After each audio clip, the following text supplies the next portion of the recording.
Els oficis antics a Aiguaviva. Durant segles, la majoria dels habitants d'Aiguaviva es va dedicar a les feines del camp, com a pagès propietari, masover, menestral, mosso o hisendant. Alguns oficis, com el de carnisser o taverner, estaven regulats i eren de concessió reial. El 1425, l'Abadia General de Catalunya va concedir el dret de vendre vi i carn al règim emfitèutic. A Esteve Sabater, en canvi, d'un cens de 2 sous pagats per Nadal. De les acaballes dels segles XV també ha constància de l'existència d'un teixidor, Puigverd, i d'un sabater, Perra Ferrer. Precisament, una de les cases de la plaça es diu, de molt antic, Cal Teixidor, cosa que fa pensar que, en un principi, la major part dels oficis es concentraven en aquest indret. En un document de la comanda de 1960 hi consta un paraire, anomenat Pérez Sabater. Sabater va ser un autèntic empresari. En aquella època, un paraire era un senyor de draps que donava feina a moltes llars pageses que compaginaven la feina del camp en les èpoques que n'hi havia poca, o el treball femení amb la feina de filar la llana o teixir-la amb petits talers manuals casolats.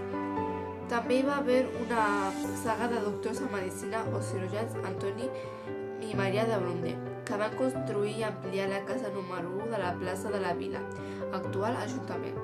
Al segle XVIII es va desenvolupar el veïnat de Puigtorrat, que es va esdevenir el barri industrial del poble. S'hi van anar construint cases de les famílies que compaginaven el treball del camp amb nous i vells oficis, com ara fusters, cistellers, mestres de cases, carreters, sastres, teixidors de lli i un taverner. En altres indrets del municipi també van sorgir els primers rajolers. A finals del segle XIX, a Aiguaviva hi havia censades 3 rajoleries, un fuster, Pere Racel, un estanc de Pere Colomines, un ferrer, Josep Mateu Carbonell, 2 tavernes, Can Garancnou de Puigtorrat de Joan Albert Crosses i la taverna de la plaça de Joan Xifra, i fins i tot un pressador, Pere Valentís Besalú. Més tard es va instal·lar de fuster Narcís Vilaplana.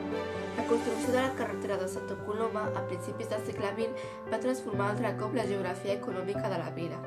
El barber i el cisteller Can Peix i el fuster, el carnisser i el carreter, les serres de Can Garriga, es van establir a tocar de la carretera.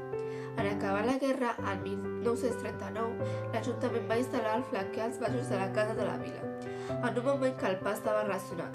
Uns anys més tard, el flaquer Joan Gironès i Valles, amb la seva família, es va fer la casa, l'obrador i el magatzem de peixos 1947, a tocar de la carretera. A mitjans del segle XX, a la plaça del poble hi havia l'estanc, Can Valls, o també arribava el correu, l'hostal de Xico Xifra, que era botiga i bar i el ferrer. Més lluny, a l'inici del carrer del Puigtorrat, a Can Llampa de la família Fornells Oliver, hi va regentar una petita botiga i va tenir un dels primers televisors, que la mainada del poble utilitzava els caps de setmana. Als anys 70, els Fornells Oliver es van traslladar a la Fleca i al magatzem de Gironès, quan aquest va abandonar el negoci, l'obrador del pa, però a partir de llavors va ser Can Llampa. Aquest fragment que us acabo de llegir és d'un llibre que el va fer una professora de l'Institut Santa Eugènia, concretament Dolors Vilamitjana Carnell, juntament amb Jordi Bujiques Vallnegre. Des del tercer SUC us recomanem moltíssim aquest llibre. Pensem que és un llibre molt interessant i que agradarà molt. Gràcies!